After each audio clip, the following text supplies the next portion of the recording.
especial el presentar a Elvira Roca Barea. Ella es malagueña, de nacimiento, de residencia.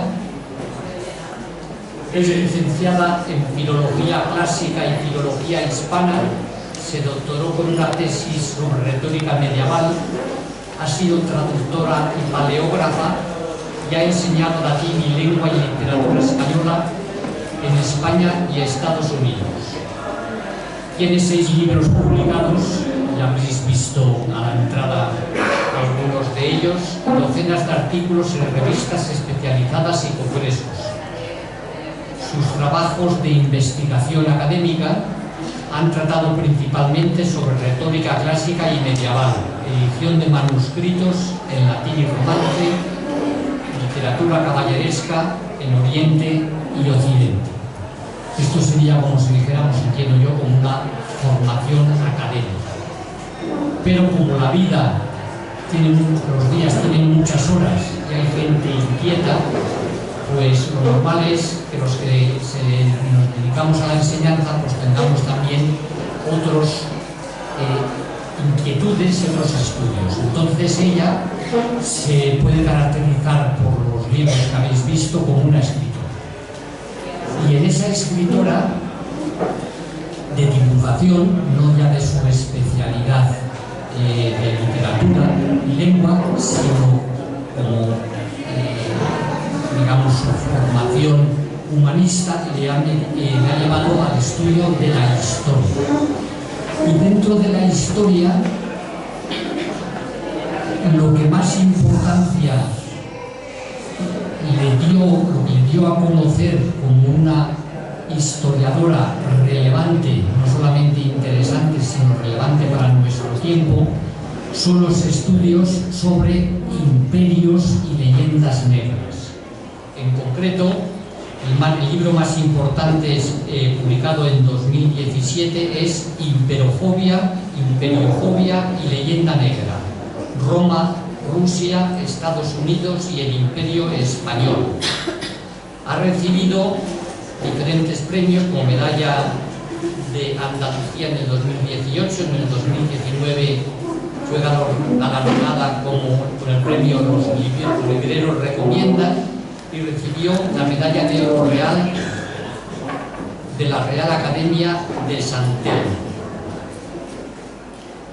Tiene también muchas conferencias y escritos de carácter más divulgativo en todo tipo de periódicos, que es una gran capacidad también, saber llegar a la gente y además a través de medios muy prestigiosos, El País, El Mundo, El Español, ABC, es una manera de comunicarse. En 2019 recibió el premio Espasa del ensayo por su libro Fracasología, España y sus élites desde los afrancesados a nuestros días. En el 2022 recibió el premio Primavera de Novela, uno de los más prestigiosos en lengua española, por Las Brujas y El Inquisidor, que pronto está aquí, digo, pronto se editará, pues está editado y está ahí fuera, adquirido. Bien, el tema de la conferencia es aparentemente muy sencillo, pero que tiene mucha envergadura y mucha actualidad. ¿Qué hacemos con la historia de España? ¿Qué hacemos con la historia de España? Pues yo creo que nos va digamos, a ilustrar de lo que se puede hacer y que es importante que se haga, porque si no se pierde mucho para generaciones. Tras esta breve presentación, también me gustaría presentar al público aquí presente. Le decía que hay veces que uno puede morir de éxito. Podría ser esto, ¿no? Lleno hasta la bandera. Hemos empezado a la hora y ya se sigue llenando. Yo me imagino que al final pasará que tendremos que correr nosotros para atrás, ¿no? Porque está muy bien. entonces presentar al público. Yo creo que es un público fiel, que asiste generalmente a todo lo que organizan, que es bastante dentro de la Asociación Cultural Alcorea, y un público que quiere aprender, y quiere aprender de todas las cosas relevantes como la que nos vas a contar, que es la historia. ¿Qué hacemos de la historia? ¿Para qué sirve? Y quiere aprender de una persona que lleva mucho tiempo pensando en eso. Lo más importante que hacemos los que estamos en el mundo académico y de escritura es pensar. Si uno no piensa, estas cosas no salen. Ha de leer, pero al mismo tiempo ha de pensar qué mensajes ha de transmitir, cómo se transmiten. Pues que tengamos la oportunidad de una persona como tú, que nos pueda ilustrar de la historia y lo que se puede hacer con la historia y cómo hay que entenderla, pues es una suerte, porque da una visión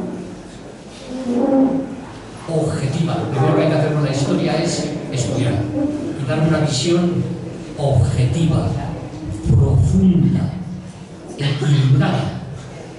Y en estos temas que te tocas tú son, por una parte, también muy vidriosos, y se necesita un equilibrio entre el amor a la nación, que te hace disfrutar de un legado que te han dado y compartirlo con tus congéneres, y por otra parte la convivencia con otras naciones. No estamos para pelearnos, sino para ayudarnos. Entonces esto es lo que hace una buena explicación de la historia tal como yo lo entiendo. Un amor que no es engreído, mi nación, como mi equipo de fútbol, sino que es sensato, y por otra parte que no se alimenta del odio para querer una nación y tener sentimientos de este tipo que son muy útiles a las personas para tener una identidad, ubicarnos en el mundo. No hay que crear enemigos a los demás, sino que hay que saber cooperar y competir. El éxito del desarrollo económico, lo decía Alfred Marshall, a finales del siglo XIX, en la época victoriana de Inglaterra, es que los empresarios han aprendido a competir y cooperar. Y eso es el capitalismo, y eso es la gran explosión económica y de progreso. Bueno, pues esta historia también nos tiene que enseñar, por una parte, a ver en otras naciones las cosas que podemos aprender y cosas que podemos aportar. Bueno, sin nada más, te dejo que nos despiertes la solución de qué hacemos con nuestra historia.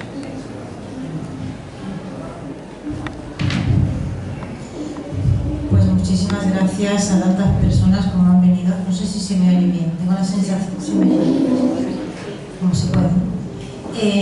Como habéis venido a esta conferencia. Hay varias personas que están de pie y lo siento muchísimo, su incomodidad, que si hay una silla por ahí, pues apretándose, creo yo que todo el mundo podría estar sentado. Debo empezar agradeciendo al profesor Óscar de Juárez, profesor de la economía, que es una gran ciencia, misteriosa para la inmensa mayoría de la humanidad, su amable presentación, a Katina, a la que no veo, y a María del Valle, a la que tampoco veo, pero en este caso es imposible que la vea porque no está, que han tenido la amabilidad de insistir una y otra vez, atravesando los problemas de salud que he tenido, para que yo viniera a la conferencia. Debo mencionar a Lidia, la librera que está ahí fuera con los libros, sufrida librera. Todos los libreros son sufridos en estos tiempos. Y que tiene unos libros que he publicado y otro, pues si no lo digo, la fastidio un montón. Y otro que aún no he publicado, pero que va a aparecer en las librerías, creo que el día 3 o 4 de julio, ¿no? Que se llama Ingrata Patria, y que ella ya lo vende, digamos, en ausencia. y creo que hasta lo firmo y todo, también en ausencia. No sé cómo haremos ese milagro, pero el hecho es que Lidia milagrosamente va a vender un libro, el cual todavía yo no he visto y además lo voy a firmar sin que ustedes lo vean, ni yo tampoco ni ella. Se extraña la gente de Calle Milagros. Voy a empezar enseñándoles unas imágenes que les van, quizá les choquen, pero no sé hasta qué punto las van a poder oír. Que las vean es importante, pero sobre todo es que las oigan, porque si no la oyen, pues no va a tener mucho sentido lo que yo pueda explicar detrás, ¿no? Es un fragmento de la primera película que forma lo que se llama la trilogía de la caballería de John Ford, ¿no? La primera es Por Apache, que es del 48, de 1948, la segunda Legión Invencible del 49 y la tercera es Río Grande, que es del 50. En esta primera película, bueno, la trilogía de la caballería, para que sea, esto es una pena también el ruido que tenemos arriba. ¿Qué están haciendo? ¿Echando agua al techo?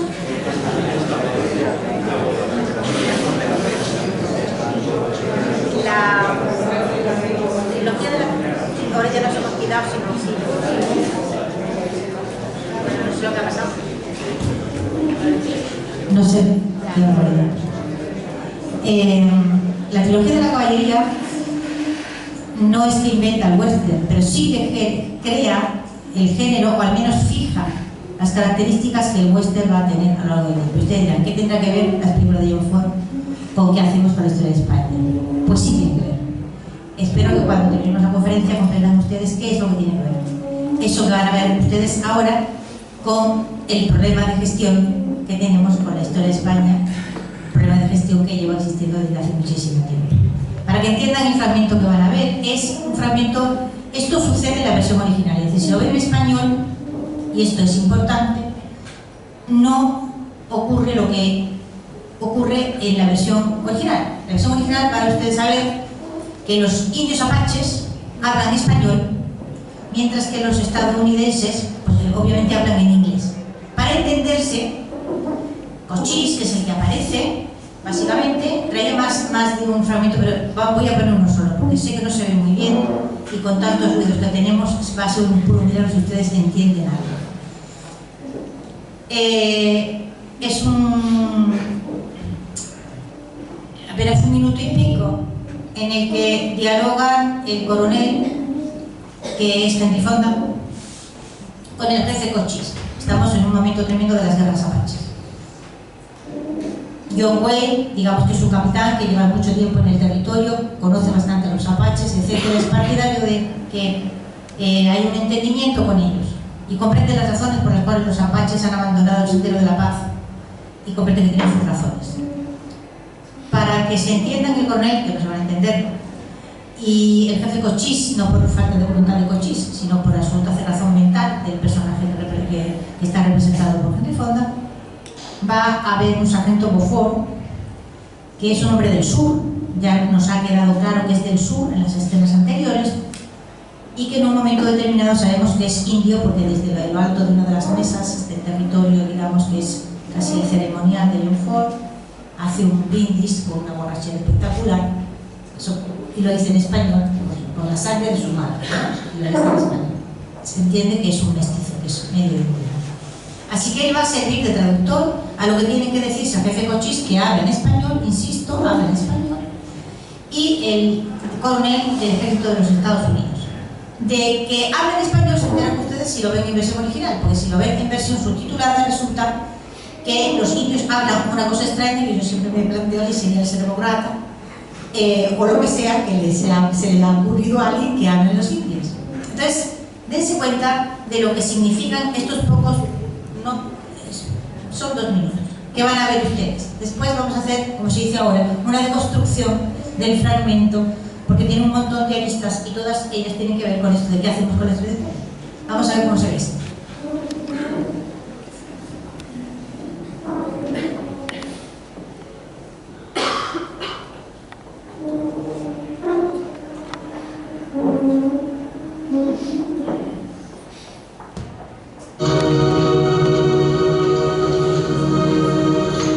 Buenas tardes.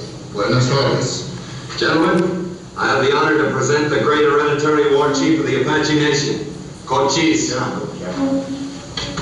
Take over, Beaufort. Tengo el honor ilustre jefe de presentarle al distinguido comandante de nuestro regimiento, el coronel Thursday, el capitán Collingwood.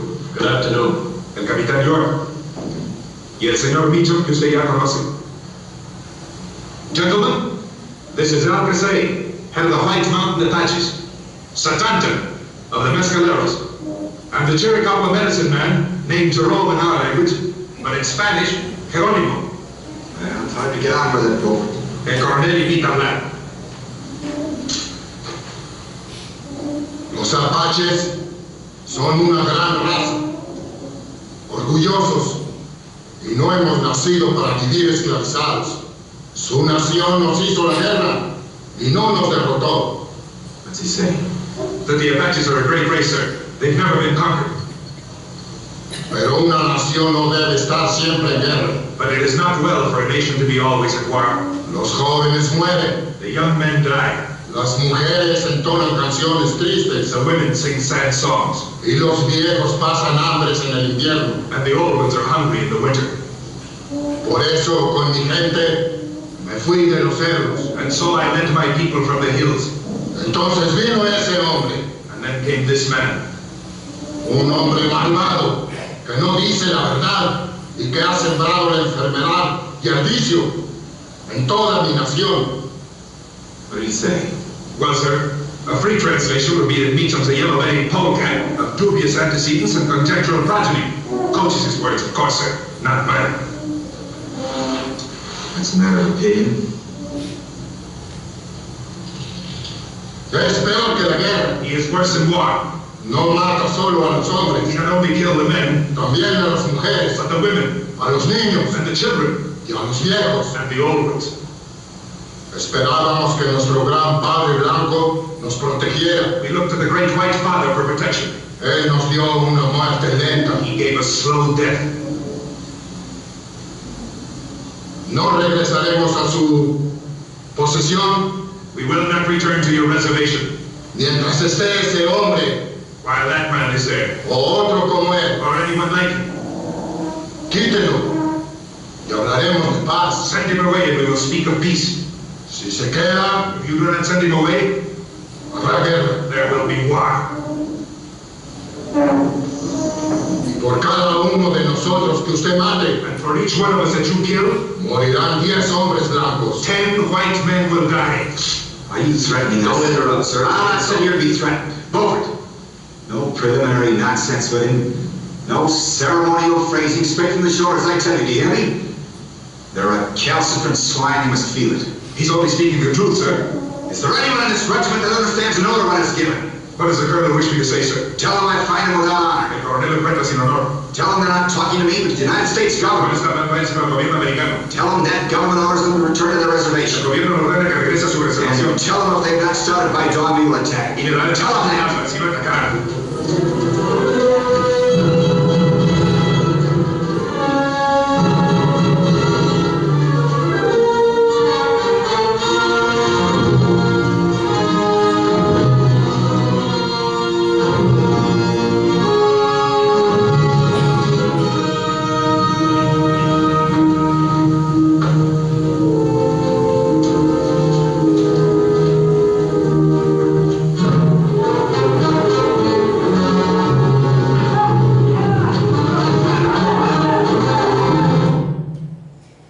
Bueno, como queda claro, después de esta despedida que ha tenido el coronel, pues los indios van a ir a la guerra. No se oye, ¿no? Pues ya no, solo me falta por aquí. Ahora sí.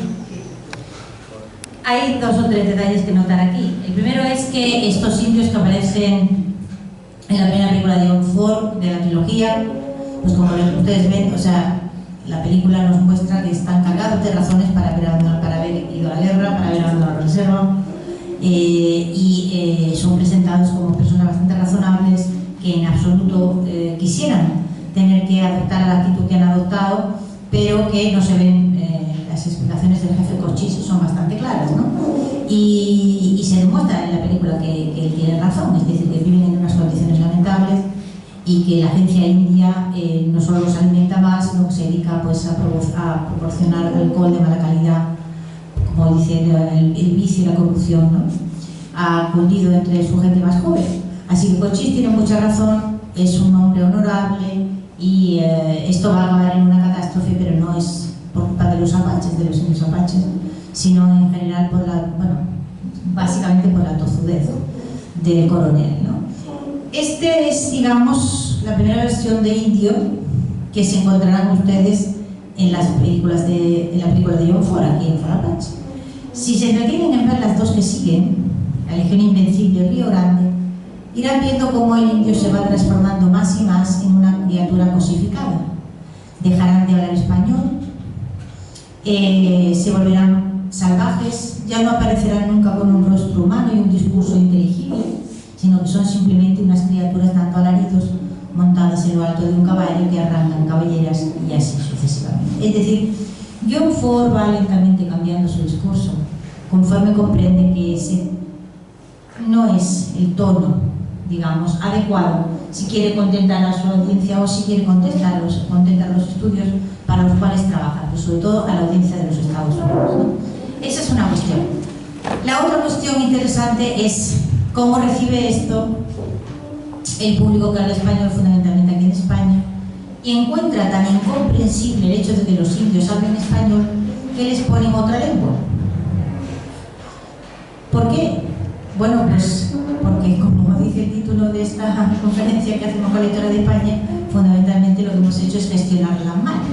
Es decir, cuando hemos llegado a una situación en la que ni la inmensa mayoría del público, ni quienes se dedican a la distribución y a la producción de películas, al doblaje, etc., pueden comprender por qué Cochise y el jefe Jerónimo hablan español, entonces es que hemos llegado a unos extremos importantes de alienación. Es decir, hemos llegado a unos extremos de desconocimiento de nuestra propia historia, en la que vamos por ella pues como si fuésemos por una casa que nos es desconocida, no sabemos dónde están los cacharros, ni las copas, ni los vasos, como decía el refrán, ¿no? El pasar el loco en su casa que el cuerdo de la ajena, pero vamos como locos en una casa ajena por el sencillo motivo de que desconocemos lo más elemental, ¿no? ¿Cómo se ha llegado a esta situación? Yo solamente voy a intentar explicarles algunos eslabones del proceso y que no son todos, de ninguna manera, son solamente algunos y a mi modo de ver los más destacados, pero quedan muchísimos más aspectos por averiguar. Pues hay que empezar, digamos, entendiendo que eso que llamamos la leyenda negra es una visión catastrófica de lo que ha sido la historia de España que no afecta solo a España. Esa es la primera información. Es decir, todo el mundo hispano y por extensión el mundo católico también está afectado por esa visión catastrófica, negativa, de gente poco virtuosa, desastrosa, inmoral, etcétera, etcétera, ¿no? Y ahí hay una serie de factores, como les decía, que hay que tener en cuenta. Por una parte están los factores externos, es decir, los enemigos de la hegemonía española, que fue una gran hegemonía. Como toda gran hegemonía, generó tremendos enemigos, muchos enemigos. Esto lo sabe. Esto es algo que no hace falta ni siquiera decirlo, porque es de perogrullo. Es decir, uno tiene muchos enemigos en función de el poder que llega a alcanzar en un momento determinado, ¿no? Los chinos hace 50 años pues no tenían muchos enemigos y ahora ya les están saliendo hasta de debajo de las piedras, ¿no? Lógicamente, ¿no? ¿Por qué? Porque evidentemente China ha ido adquiriendo poder en estos últimos años. Entonces, en función de la grandeza de esa hegemonía, pues ustedes encuentran enemigos virulentos en relación, digamos, directamente proporcional. Ese es un factor. Luego hay otros factores que son internos y que han sido estudiados muy poco o menos. Fundamentalmente, a mi modo de ver, dos. El primero tiene que ver con lo que ha sido la política oficial de la Iglesia Católica. No estoy hablando de la Iglesia Católica en tanto que religión, no estoy hablando de Dios, ni siquiera estoy hablando de creencias. Estoy hablando de una institución que tiene personal, que tiene presupuesto, que tiene una enorme influencia a través de la educación, a través de los púlpitos y de muchísimas formas en la sociedad, que la sigue teniendo ahora, pero que la tuvo gigantesca cuando las sociedades todavía estaban, digamos, muy vinculadas a la religión, ¿no? O sea, que no es lo mismo la influencia que la religión tenía en 1500 o 1600 o la que pueda tener ahora, en ningún lugar del occidente.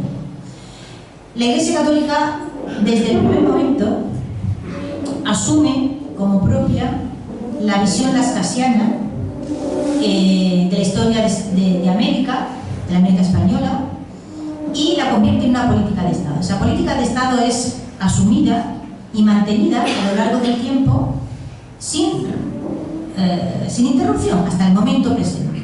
Es decir, a Fray Bartolomé de las Casas, que es autor de la destrucción de las Indias, como la parte de ustedes saben, que ha sido un bestseller ininterrumpidamente a lo largo de los siglos, no lo convierte en un apóstol, pues, la corona de Inglaterra, en absoluto, ni Guillermo de Londres, lo convierte en un apóstol de la Iglesia Católica y lo sigue convirtiendo en un apóstol. Es decir, a día de hoy hay un montón de centros que llevan el nombre de derechos humanos con el nombre de Fray Bartolomé.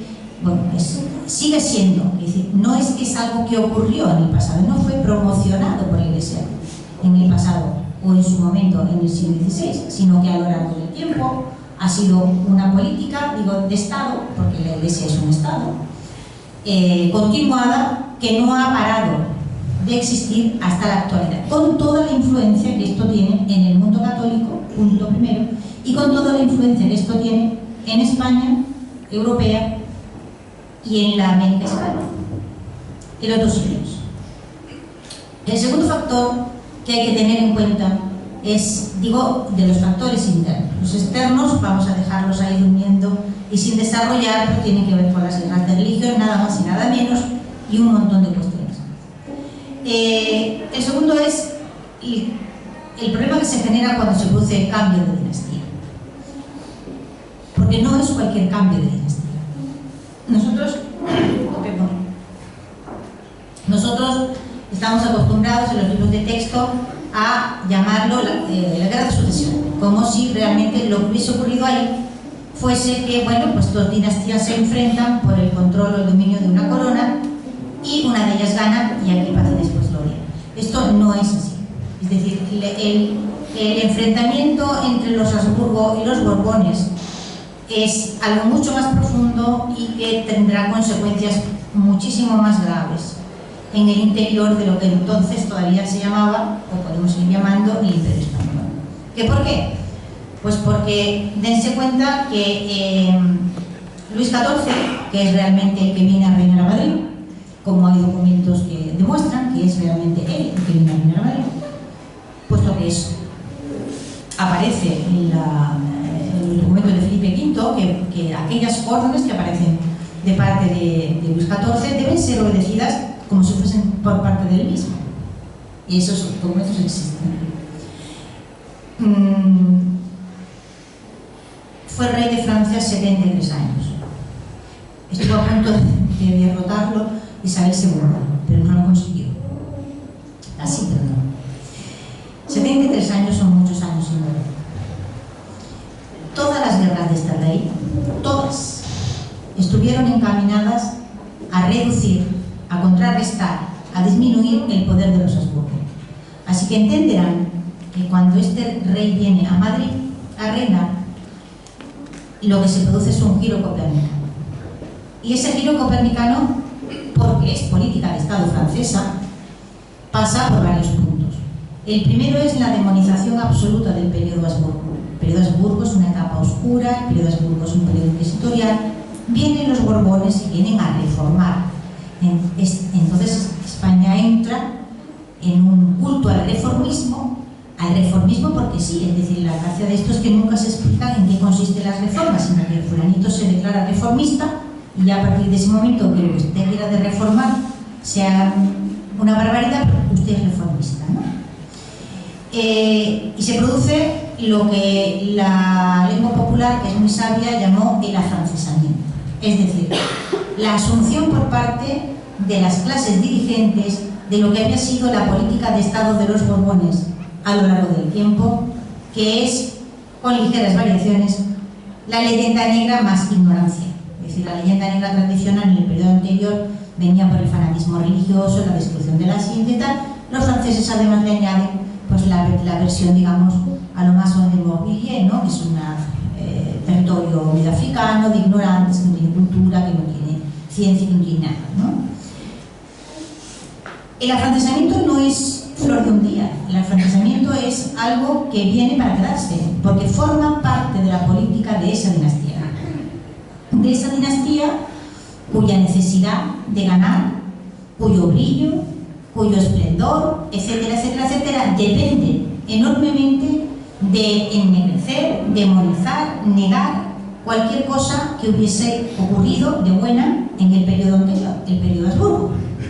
Así tienen ustedes a Carlos II convertido no solo en un idiota, sino en un idiota, en un paralítico, en un demente, y el periodo suyo, de su reinado, en el sitio más oscuro del mundo que se puedan imaginar, cuando en realidad en absoluto fue así. Ni era tonto, ni estaba tan mal, es decir, tenía sus pruebas físicos, pero vamos, hay documentos que prueban que 40 días antes de morir estaba cazando lobos por los cerros del Escorial. Entenderán ustedes que un señor que cazaba lobos, tonto del todo y físicamente inútil, no podía ser. También hay documentos que demuestran que se había manipulado. Por lo tanto, en fin, hemos tenido una visión de Carlos II, el hechizado, el nombre viene de Francia, que es la que oficialmente asumen los Borbones porque forma parte de su política, de su campaña electoral, digamos, para justificar que ellos son la dinastía necesaria, que ellos son los que vienen a arreglar un montón de problemas. Si los problemas existen o no, me da igual. Los problemas yo te voy a convencer de que existen para que tú te convenzas de la suerte estupenda que tienes como país de tenerme a mí como rey y de haber echado la dinastía entera. Esto se entiende, pero de no entenderlo se han derivado un montón de dificultades. Claro, es comprensible hasta cierto punto que una dinastía nueva que viene a reinar en el contexto de una guerra, que ha sido no solamente una guerra nacional, sino una guerra internacional, una guerra mundial, hay historiadores que la llaman así, es una guerra mundial,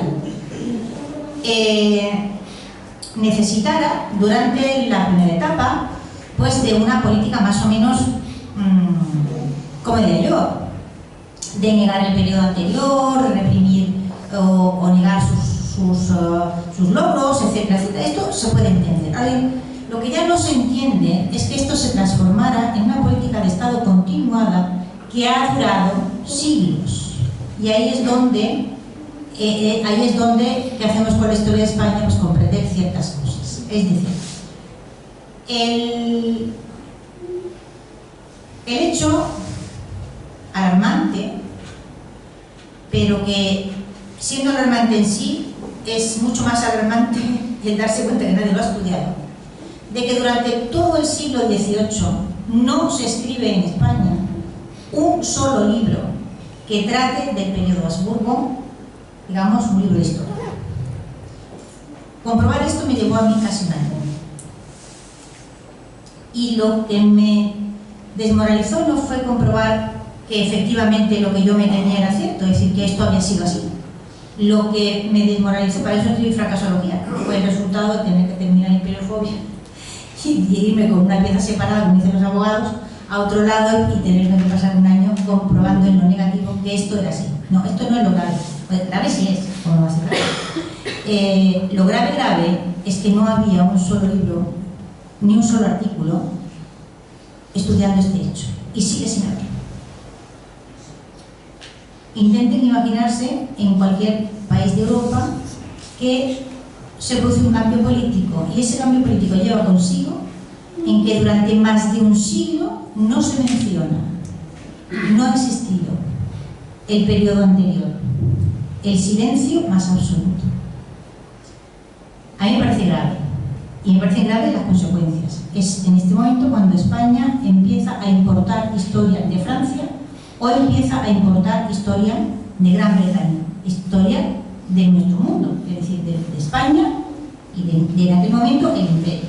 Luego llegaremos a los problemas que nos genera el siglo XIX. Otra vez le ha dado a esto, perdón, no, ya se desapareció. No. Odio las máquinas.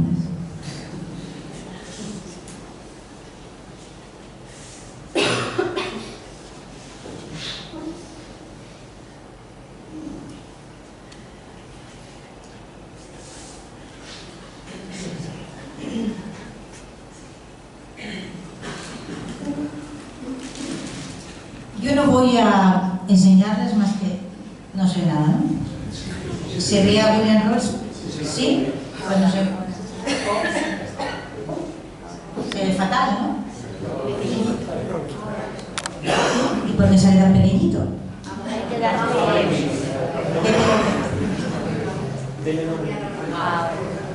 Bueno, este señor que tienen ustedes aquí es William Robertson, que fue rector de la Universidad de Edimburgo, que fue capellán real, que fue una persona extraordinariamente influyente en su tiempo y que, bueno, escribió 2 obras. Una es una historia de América y la siguiente es una historia del reinado del emperador Carlos. Una historia. Sí, ¿no? Si golpea se da por aludido. La historia de América de Robertson, que tiene 9 tomos, luego llegó a alcanzar 11, 2 de ellos se publicaron después de su muerte, él murió en 1793. Y el Carlos V suyo, que tiene también un buen montón de tomos, se consideran obras fundamentales y han sido piezas, digamos, miliares en la historiografía, ¿no? Y bueno, lo que cuenta Robertson de América, pues es básicamente Fray Bartolomé de las Casas, para que nos entendamos, ¿no? Corregido y aumentado. Y la gracia de esto es que Robertson fue nombrado miembro de la Real Academia de la Historia. Y agradezco al profesor Jaime Olmedo que en un momento determinado tuviera la amabilidad de hacerme llegar el acta en la cual los académicos de la Academia de la Historia reunidos agradecen a Robertson su trabajo y además le nombran miembro de la Real Academia de la Historia. Bien. Como se importa Robertson, se importan de Francia pues versiones muy similares a las que Robertson ha escrito. O sea que cuando llegamos a la fecha de la muerte de Robertson, que es 1793, vamos arrastrando ya una tradición de casi un siglo en la que la historia del Imperio Español, la historia del mundo hispano entera, se escribe fuera y luego es importante. Yo creo que este es el momento, digamos, en el que comienza a resultar tremendamente problemático la gestión de la historia, en mi opinión. Y vamos arrastrando ese problematismo a lo largo del tiempo sin resolver nunca los problemas que venimos heredando de atrás. Por el procedimiento simplemente de irse solamente a historiar aquellos territorios que resultan confortables. Y entonces, y esto es razonable, es decir, si usted era un historiador en el siglo XVIII en España, pues estaba claro que si quería ganarse la vida de una manera medianamente agradable o tener una carrera académica medio confortable, pues usted haría muy bien en irse a estudiar, por ejemplo, los Reyes Godos, que es un territorio totalmente neutral en el que va a venir, porque a usted no se le puede ocurrir irse a estudiar, por ejemplo, a los tiempos de Felipe II. Y de hecho debía ser la condenación de una virulencia terrible porque nadie menciona a un solo rey escrito. Claro, la dificultad de esto es que lo que se condena en el siglo XVIII no es cualquier cosa, es lo que se llama el siglo de oro o los siglos de oro. Nombre que no le pusieron nuestros historiadores ni investigadores. El nombre siglo de oro lo crea y lo impone George Tignor, que es un estudioso estadounidense. Y nosotros lo vamos importando trabajosamente a lo largo del siglo XIX. Esa importación trabajosa de la historia a lo largo del siglo XIX, después de aquel silencio helador que había durado más de un siglo, no se hace ni siquiera con un mínimo de inteligencia. Para empezar, una vez que se ha producido la fragmentación del imperio, fragmentación que se ha producido en las condiciones en las cuales se ha producido,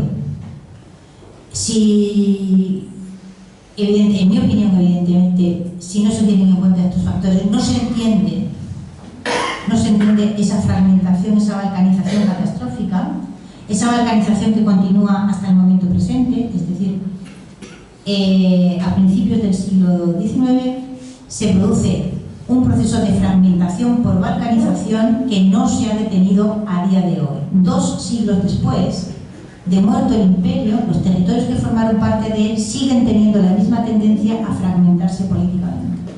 Que no seamos capaces de entender los motivos, pues se debe en gran parte a este no saber qué hacer con la historia de España hasta el momento presente, que afecta no solamente a los españoles, que afecta a la comunidad hispana en su conjunto. Es decir, porque este es ahora el siguiente problema de gestión que tenemos, que es el del siglo XIX, el que se genera en el siglo XIX, y que esta mañana, cuando me hacía una entrevista muy amable un periodista de la CETE, me dice, bueno, porque nosotros no fuimos, digo, ¿usted por qué habla en primera persona del plural? ¿Usted fue a América? ¿Usted conquistó algo? ¿Usted estaba con Urdaneta haciendo el tornaviaje? No, no. Entonces, ¿por qué dice nosotros?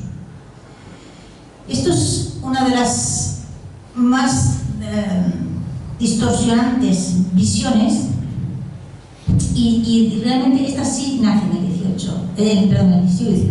Es decir, el imperio se fragmenta y esto coincide con el momento en el que aparece la unidad política que ahora mismo está en crisis, que es el Estado-Nación.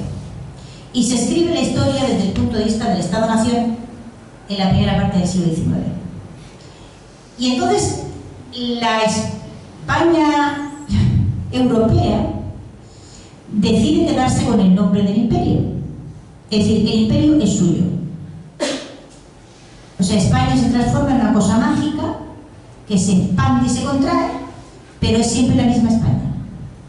Y ese nosotros, que yo siempre, cuando alguien lo dice, digo, ¿usted dónde arranca? El nosotros ese cuando empieza y cuando acaba.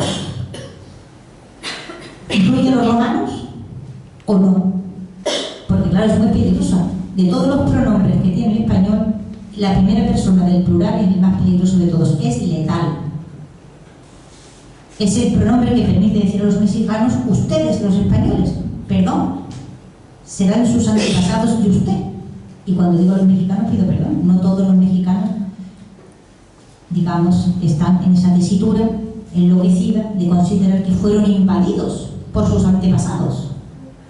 Pero esa es la construcción histórica que se hace en el siglo XIX. Este país nuestro, que no es una madre patria de nadie, que no es más que un fragmento más como otros de ese imperio, hecho trozos, decide envolver su insignificancia, el haber pasado a tercera regional, envolviéndose en los harapos de un imperio que ya se ha muerto. Y lo doloroso de esto es que pasan las décadas y el tiempo transcurre y los españoles no salen de ese sueño y siguen diciéndolo de porque nosotros hicimos muchas cosas buenas en América. Nosotros no hemos hecho absolutamente nada por no hacer, ni siquiera saber gestionar la historia que hemos heredado. Ni siquiera hemos aprendido esto. Y como no lo hemos aprendido nosotros aquí en Europa, tampoco lo han aprendido en América, por el sencillo motivo de que los problemas se originaron antes de la fragmentación. Y por lo tanto, en ese momento, se suman todos: el ascasianismo que viene de la Iglesia, el afrancesamiento que viene de la corona, y para más INRI, la ideología de los nacionalismos del Estado-Nación. Y a partir de ese momento es cuando ya no hay manera de encontrar norte, sur, este y oeste. Y aquí estamos, en el siglo XXI, perdidos en nuestra propia historia. Nosotros, los españoles, en Europa, y los americanos, que hablan español, en América, sin saber sacar el hilo del ovillo de estas enormes dificultades. No sé si he conseguido hacerme entender siquiera mínimamente. Voy a enseñarles algunas imágenes más, porque una imagen vale más que 1000 palabras. Les he enseñado el retrato de Robertson, me da mucha alegría, la verdad.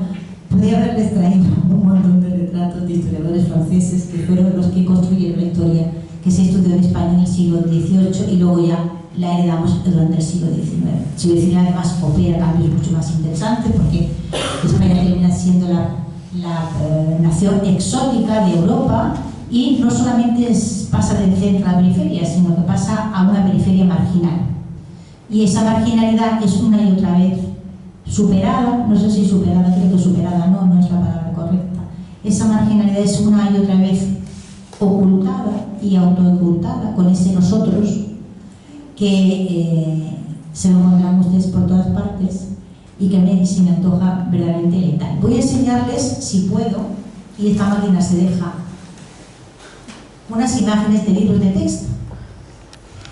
Este es un libro de texto estadounidense, se llama Reflex.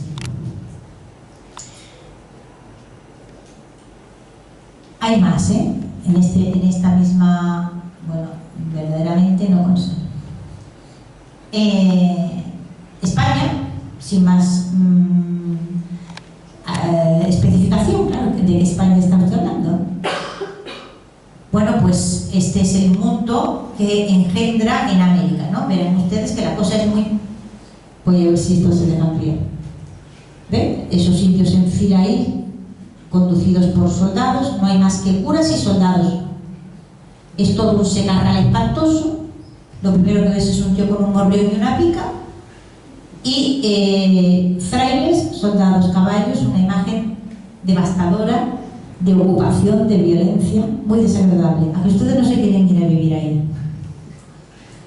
Venga, voluntarios, no se corten. A que nadie se quiere ir a vivir ahí. Da pena, ¿verdad? Y tristeza. Y esta imagen contrasta enormemente con la que el mismo libro, unas páginas después, tiene sobre la llegada de los ingleses, los anglosajones, al norte. Miren qué monería. Los huertecillos, las señoras pasando por la calle, unas casitas monísimas, con unas chimeneas. La otra imagen, que no la he traído ya por no abundar en el asunto, sale una señora con un puentecillo y gallinas. Es como la casa de la pradera, entenderán ustedes que un mundo que se engendra o que nace con unas señoras con caperuza echándole pienso a las gallinas no puede ser más inocente, no puede ser más confortable, no puede ser más apetecible. Es la casa de la pradera. Contrástenlo con la imagen anterior. ¿Cómo hemos llegado a generar una imagen y la otra? Pues es por el procedimiento este que les estoy contando.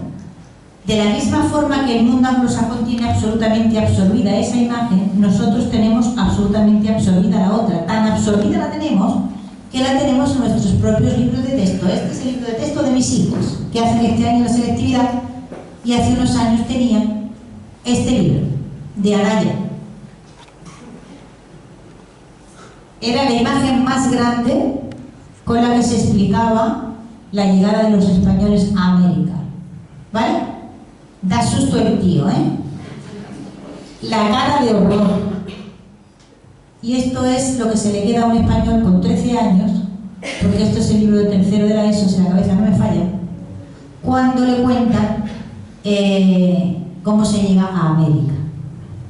Así que, ¿qué hacemos con la historia de España? Bueno, pues entender cómo hemos llegado a no comprender por qué los indios hablan español en las películas de John Ford, y entender por qué tenemos esta imagen no la imagen de una universidad, no la imagen de una de las espléndidas ciudades que surgieron en América, no la imagen pues, de algunos de esos indios magníficos como el Inca Garcilaso o Puma de Ayala, por ejemplo, ¿no? Que escribían español y sus lenguas indígenas y que fueron hombres cultísimos y sabían latín y comentaban o traducían al leonebreo al mismo tiempo que escribían su lengua. No, eso no es lo que hay que enseñar. Lo que hay que enseñar es ese morrión y esa arma de fuego. Y un milagro es que no aparezcan unos perros espantosos, que eso es otro clásico también. En fin, yo hasta aquí he llegado, no les voy a enseñar más cosas. Creo que con lo dicho es suficiente, por lo menos para que comprendan lo básico en cuanto a la dificultad de gestión de esa historia, que tiene muchos frentes, pero que no veo en el horizonte claridad ninguna, en el sentido de que tengo la sensación de que le vamos a dejar la tostada a la siguiente generación aquí en Europa y en América. Y con esa tostada, pues herramientas políticas y argumentos sociales para provocar una fragmentación que nos lleve a de 20 y tantas naciones a 30 y tantas naciones, en el contexto en el que estamos ahora mismo. Si el mundo hispano-español fuera capaz en algún momento de coger los cachos, colocarlos en su sitio y tener una mínima visión de cuáles son sus inmensas posibilidades, porque a todo esto, y sin que se sepa cómo ni por qué, esta comunidad panhispánica ha sobrevivido a todo tipo de catástrofe política y sigue existiendo, sigue teniendo una literatura que es común, sigue teniendo una música que es común, sigue teniendo una cultura que es común y ha tenido muchos siglos de historia común. Y si fuera capaz de hacer algo en defensa propia, es decir, por su propio beneficio, para hacer oír su voz internacionalmente en defensa de sus intereses, no contra nadie, sino solo para defenderse a sí mismo. Por ejemplo, en la muy elemental cuestión de que el español, siendo la segunda lengua del mundo por número de hablantes, no forme parte de las lenguas de trabajo que se utilizan en las instituciones internacionales, es una culpa de todos. Fíjense que esto es básico, que es una cosa tan tonta, no perjudica a nadie, nos beneficia a todos. ¿Pero de quién es esto? ¿Quién gestiona esto? Pues no es de nadie, y en ese territorio de nadie estamos. Y es una falsa impresión, porque lo que no es de nadie termina alguien haciéndose dueño de ello, y desde luego no te riega las macetas el que tiene las suyas propias para regar. No sé si me he explicado. Y hasta aquí he llegado, señores. Muchas gracias.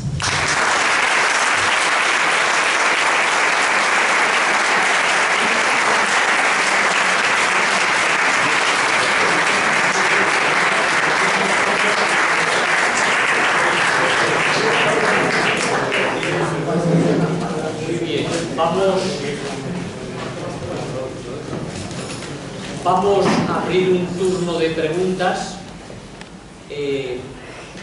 Yo sí, necesitas el boli. Y ya apuntando, lo digo porque cuando alguien tenga alguna pregunta, levanta la mano y yo más o menos me organizo así. Tú eres el primero y luego si alguien más tiene me lo va diciendo. Muy bien. Buenas tardes, doña Magnífica, bienvenida al Albacete y que Dios la bendiga por todo lo que nos ha descubierto y que le dé muchos años para seguir con esta bola de nieve que afortunadamente, estoy en la mano del Señor que está aquí, ha surgido de abajo arriba en 20 años, tanto en España como en América, con intelectuales como usted o buenos divulgadores como José Javier Esparza, la Academia de Filosofía de Gustavo Bueno, en América el profesor Bullo, milagrosamente en México Zunzunegui, el señor Linares, donde ha participado en las películas, y en la última que está preparando, que es Wit Hispanos, que tiene muchísima relación. Y le querría preguntar si usted tuviera porque curiosamente, aunque esto parece anecdótico, yo todo esto lo he conocido metiéndome en los canales de internet, leyendo sus libros, los de estos otros autores, y que también, digamos que tanto ingleses como franceses y estadounidenses, cuando vienen a España, o se han podido tener conocimiento de España, no es que lo quieran, es que se apasionan, incluso vienen a morir. Vemos ahí a John Wayne, que es el arquetípico del americano, pues John Wayne, teniendo a todas las mujeres allí anglosajonas, protestantes, solo se casó con latinas, y en artículo mortis se hizo católico. El gran historiador Stanley Payne, amiguísimo de España, que lo mejor de su obra la ha hecho en España, es tejano, o sea que, y luego incluso ingleses, como lo conocen todos, el famoso Robinson, el comentarista.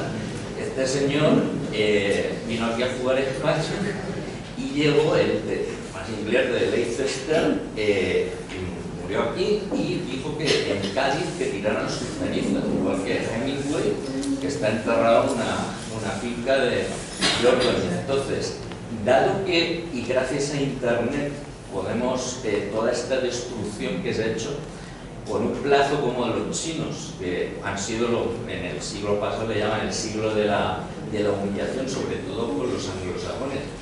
Dado que ha triunfado digamos, la versión occidental anglosajona en el siglo XIX y teniendo en cuenta que tanto México como Estados Unidos hay la gran cantidad de hispanos y que ya desde el mandato del... Perdona que le interrumpa, hay un montón de personas que quieren preguntar. Si usted tuviera una varita mágica para precisamente enfocar una educación en España y favorecer el conocimiento en Estados Unidos de su herencia hispana, que gracias a Bernardo Gálvez se independizó mi dinero, ¿y cómo lo haría? Para conseguir esa reunificación de trocitos sin hacer otro imperio, pero con coordinarnos y toda nuestra fuerza, tanto demográfica como cultural y de mestizaje, que eso es lo que no tienen ingleses y franceses, llevarla a no funciona. Hay que darle confianza. Sí, ahora sí, sí. Mire, eso es nuestro tema. No puede suceder. Ahora no puede suceder, porque existen problemas estructurales que no se pueden resolver. ¿De acuerdo? Es muy consolador, pero no existe la posibilidad de una solución, porque en la Liga de las Naciones no se juega con el pueblo llano, vamos a entendernos. En la Liga de las Naciones van a jugar las élites que cada nación genera. Y nosotros llevamos mucho tiempo, por razones, algunas de ellas las he explicado aquí, pero otras me quedan por explicar, y quizás no las explicaría en voz alta nunca. No generamos una clase dirigente eficaz ni generamos élites eficaces. Y por lo tanto, mandamos a jugar a la Liga de las Naciones gente que no está entrenada y que no sabe ni lo que está haciendo.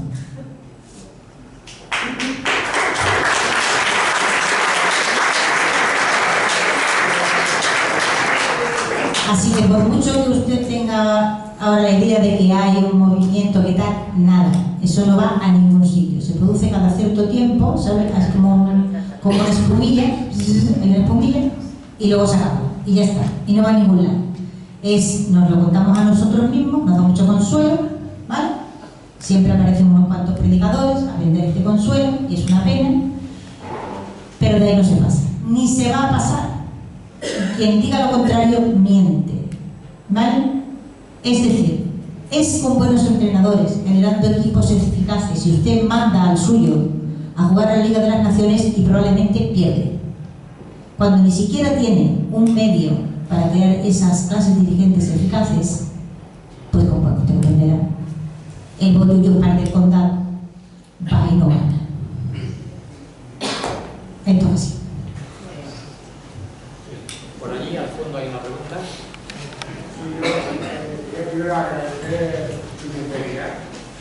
No la obligación de decir, no se puede. ¿Cómo están hablando del organismo mundial y cómo funcionan las élites?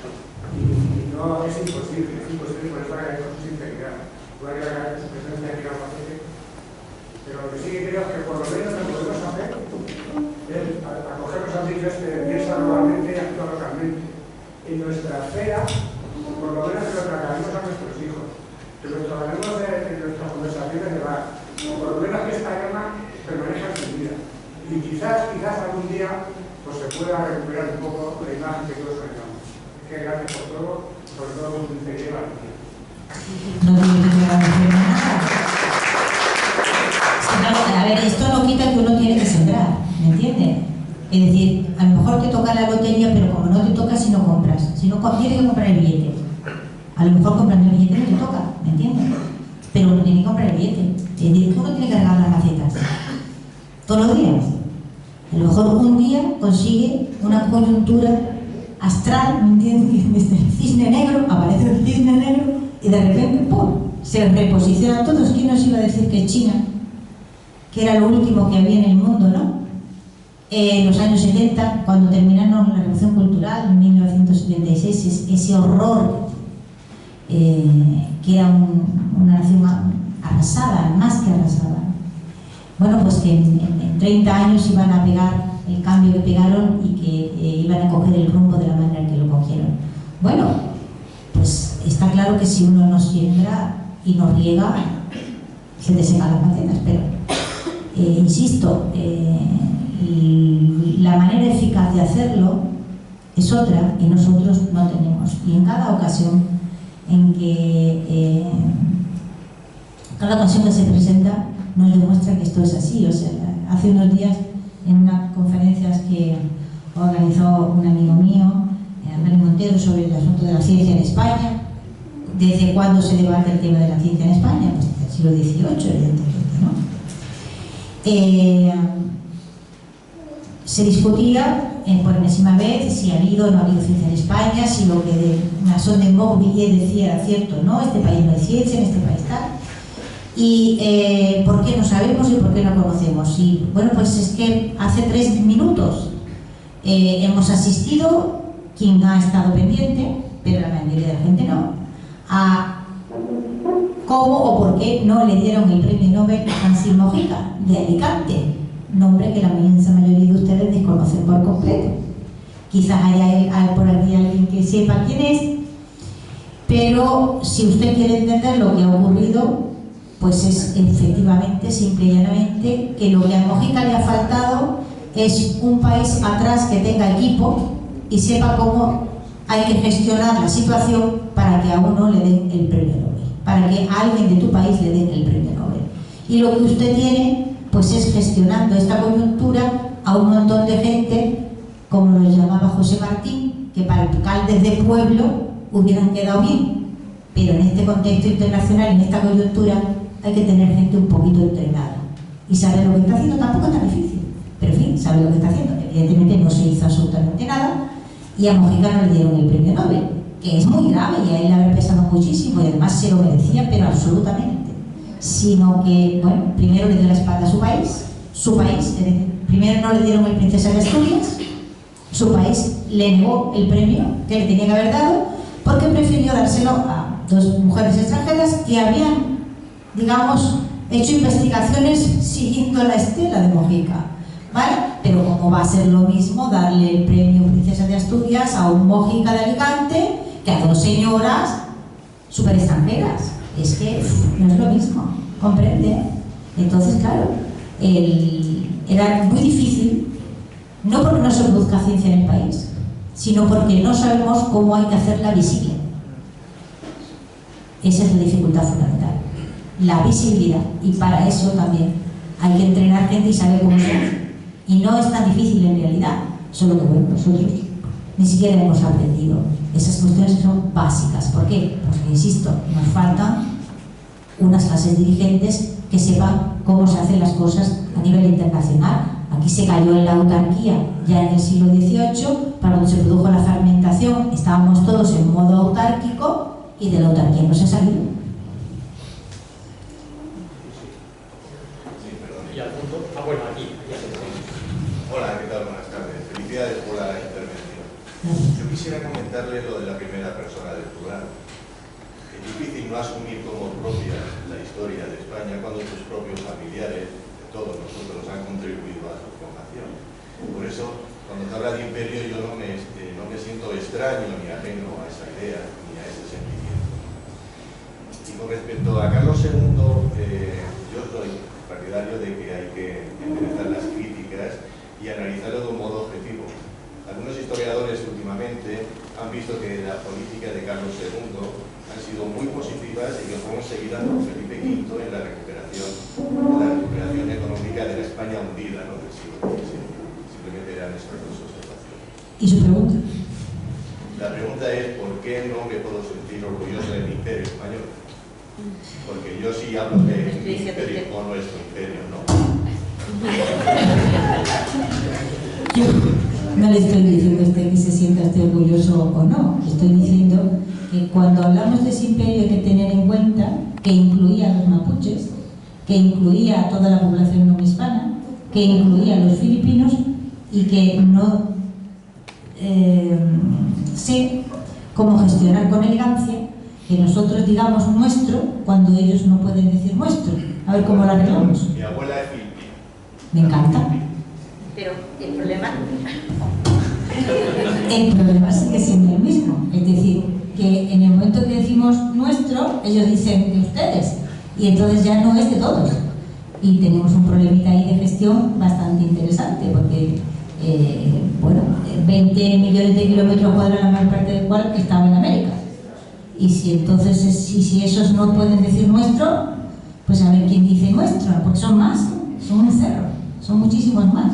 Nosotros, con esta visión autárquica que se nos ha quedado, pues pensamos, por ejemplo, que el español es una cosa de España. No, español para nada. El español es hoy una lengua inmensa en el mundo por, fíjense, después de la catastrófica situación que se genera con la extremada balcanización. Ese es otro de las habitaciones cerradas. O sea, yo cada vez que lo explico yo intento decir así, o sea, vivimos en una casa que tiene un montón de habitaciones cerradas y esas habitaciones no se pueden abrir, no se pueden abrir. Son como inmensos silencios. Si ustedes intentan abrirla, tienen problemas. Y una de las habitaciones cerradas más tremendamente cerradas es por qué se produjo la balcanización de América en el modo en que se produjo. Es decir, todas las naciones, todos los territorios de América se desgajan de sus matrices europeas. Esto es un proceso que era irremediable y que se iba a producir. Ahora bien, ninguno de ellos, ninguna de las naciones que nacen en América, de las nuevas naciones de América, ni el Canadá, ni Estados Unidos, ni Brasil, ninguna se fragmentan. Todas se independizan y todas ganan territorio a expensas del antiguo Imperio Español. En ninguna de ellas sucede que se produce no ya una fragmentación, sino una pérdida territorial. A intentar no ver eso, que el mapa lo canta de una manera absolutamente total, es decir, usted no puede no verlo si ve el mapa. O se tiene que cegar, o se tiene que negar la realidad, o se tiene que idealizar, lo que sea. Pero es que el mapa ese no es que está ahí.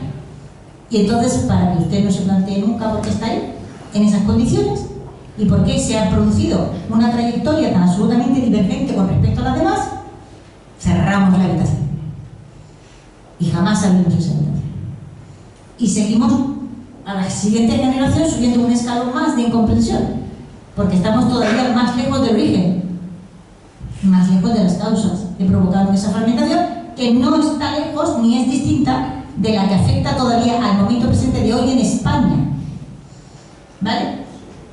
Es decir, el proceso de fragmentación y de balcanización comienza a comienzos del siglo XIX, ¿vale? Y está vivo al momento presente. Al no intentar explicar esto, se lleva, digamos, los esfuerzos de la mayor parte de nuestra inteligencia. ¿Y cómo nos la arreglamos para mirar para otro lado? Para preguntarnos si Marte tiene 7 lunas o 25, o lo que sea. Pero no enfrentarnos a esta realidad. Entonces, ¿cómo no nos vamos a enfrentar a esa realidad? ¿Cómo no vamos a contar de verdad por qué esto ocurrió? ¿Y por qué ocurrió en esas condiciones? ¿Y por qué seguimos teniendo esos problemas de balcanización creciente? Que además los miramos en modo autárquico. En el caso de España, nos ponemos una y otra vez a mirar el problema en clave interna. No, que va, para nada. Este problema, si se puede comprender, si tiene alguna forma de comprensión que sea eficaz en cuanto a lo que se puede hacer, hay que mirarlo en clave panhispánica, porque sucede en todo el mundo hispano. No ha sucedido jamás que haya habido un problema en América que no lo haya en España, y que no lo haya en España que no lo haya en América. Y esto sigue siendo así a día de hoy. Pero claro, como, insisto, nos pusimos en modo autárquico en el siglo XVIII, que ya se perdió por completo el norte de por dónde andaba el mundo, pues, ¿qué es lo que está ocurriendo ahora en Estados Unidos? O sea, esa es una de las características de las decadencias de los imperios que es más visible. ¿Cuándo se pierde el norte en política exterior? Si ustedes ven el modo errático y confuso en que está actuando Estados Unidos ahora mismo, pues verán un poco el espejo de lo que verá España del siglo XVIII. Ya le ha perdido el norte al escenario mundo, ya no actúa en el escenario mundo, ya no controla y se dedica a meter la pata una y otra vez, cada vez que actúa en política exterior intentando defender una hegemonía que ya no puede ni sabe cómo defender, ¿no? Bueno, esto es un inciso, pero a lo que voy es a esto. Comprender ciertas cosas que están ocurriendo en el momento presente no pueden ser comprendidas simplemente. Hay que ir a una visión mucho más amplia. Y si no nos vamos a esa visión amplia, no lo vamos a comprender, ¿vale? Y una de esas cuentas pendientes, la más grande, la más cantosa de todas, es ese mapa, ¿vale? Con 20 y tantas naciones, que nunca encuentra explicación en ningún libro de texto. Y habría una Le formulo la pregunta enseguida, después de agradecerle su intervención y los elementos que aportan a la reflexión, tanto en su libro como en el libro que yo leí.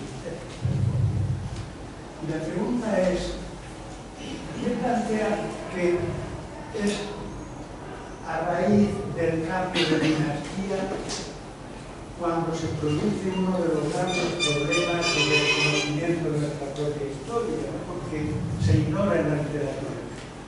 Sin embargo, es posible que se ignore. Perdón, no le he oído lo último que he dicho. ¿Qué es a partir del cambio de dinastía, no? Cuando se ignora en la literatura la historia anterior, la de los segundos. Sí. Y yo puedo estar de acuerdo, y lo estoy, pero aunque no se refleje en la literatura, sí que permanece en la realidad. Y la realidad, por ejemplo, en el sistema de gobierno, es que los austrias reconocen los fueros tradicionales, mientras que los borbones, y con el decreto de la Francia y demás, pues intentan otro tipo de forma de gobierno. Y esto se va planteando después en el 18 y en el 19 con las guerras carlistas, y posteriormente se abunda en el asunto. De tal manera que pese a los esfuerzos que hacen los constituyentes de Escocia también por integrar a los americanos, de hecho los integran y se adaptan a la Constitución de Escocia, esto no se arregla. Por tanto, no es que desconozcamos la historia anterior. El virus tiene que estar en otro sitio. ¿Pero qué virus? El virus del desconocimiento de por qué no actuamos de manera unida. Vamos a ver. Es forzoso que yo le interrumpa para decirle una cosa. Ningún imperio ha sido eterno en la historia de la humanidad. Ningún imperio ha sido eterno en la historia de la humanidad. Todos los imperios se acaban. Con un virus o con otro. Todos los imperios se acaban. El asunto es, ¿vale? ¿Por qué esa América, que yendo todo mal, hubiera tenido que dar lugar a 4 naciones, una por cada virreinato? De hecho, hay unas conversaciones fantásticas en las que Humboldt, en Monticello con Thomas Jefferson, habla de cuál es la política que debe seguir los recientemente independizados Estados Unidos de América, y los dos son realmente conscientes de que, hombre, lo fundamental es fragmentar la América hispana, porque si no Estados Unidos no va a poder crecer. Vamos, esto es de perogrullo de ABC de política, ABC de geopolítica. Y entonces se plantea y consideran que, digamos, el objetivo es fragmentar en 3 o 4. En 3 o 4. Es decir, no consideran que por mucho que influyan van a poder ir más allá del 3 o 4. Oye, salieron 20. Entonces, esa es la cuestión que hay que plantear. Es decir, que la América se iba a ir, por supuesto, todos los territorios americanos iban a desgajarse de sus matrices europeas, desde Terranova a la Tierra. Eso estaba fuera de cuestión. Bueno, yo no voy a eso. Yo voy a qué es lo que ocurrió para que, uno, no se pudiesen fragmentar y mantenerse unidos los 4 virreinatos. Oyendo todo mal, insisto, cada virreinato hubiera tirado por su lado porque de facto era un Estado. Quiero decir que tenía una hacienda, tenía una administración de justicia, tenía una capital, tenía todo. Es decir, ya era un Estado. Entonces, ¿cómo sucedió que en vez de 4 salieron 20? Esa es la gran cuestión para mí. La gran cuestión no es dónde está el mal de fondo y de origen. No hubo ningún mal de fondo, hubo un éxito espectacular en un momento determinado y una fragmentación catastrófica. No porque fuera fragmentación, sino porque se produjo de la forma en que se produjo, ¿me entiende usted? América se iba a separar de Europa, eso era irremediable. La cuestión no es esa, la cuestión es por qué en América aparecieron 20 naciones que hablan español y no 1, y no 4, que hubiera sido lo lógico yendo todo mal. Esa es para mí la gran cuestión. Bueno, muy bien. Sí, pero lo que quería acabar ya diciendo que será difícil que hagamos una historia de España creíble cuando no tenemos una idea de España desde tiempo inmemorial hasta el presente. Pero señor mío, ¿cómo va a existir España desde tiempo inmemorial? España no existe desde tiempo inmemorial. No, perdón. Vamos a ver. La palabra España ha sido utilizada con sentidos muy diversos. El hecho de que sea la misma palabra no significa que sea la misma realidad. Es un significado que ha tenido muchos significantes, ¿vale? Y yo le voy a poner 3 ejemplos atronadores. El primero está en Elio Antonio de Nebrija, que publica su gramática, ¿vale? En el 92, y la dedica a la reina Isabel. Dice: Reina de España e islas de nuestro mar. Reina de España. Estamos con América por descubrir. Isabel es reina de Castilla. Él la llama reina de España.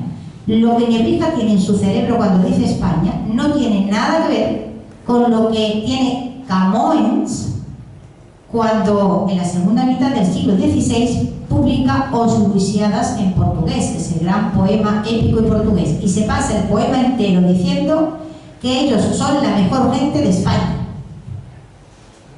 O sea que lo que está diciendo Nebrija es una España. Lo que está diciendo Camões es otra España.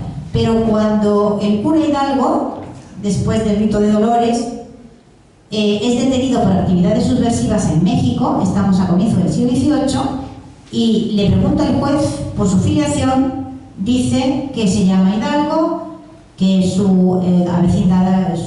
domicilio es el de su curato y su nacionalidad española.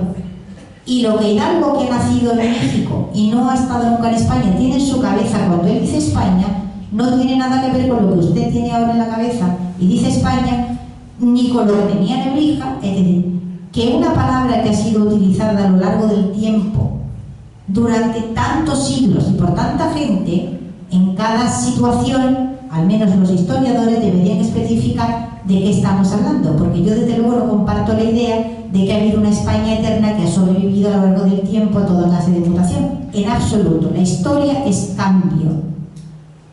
Y no existe ninguna entidad inmutable en ella que haya permanecido tal cual a lo largo del tiempo. Bueno, le dicen que hay que desalojar esto, entonces ya hay que acabar. Yo creo que merece un aplauso nuestra presentación.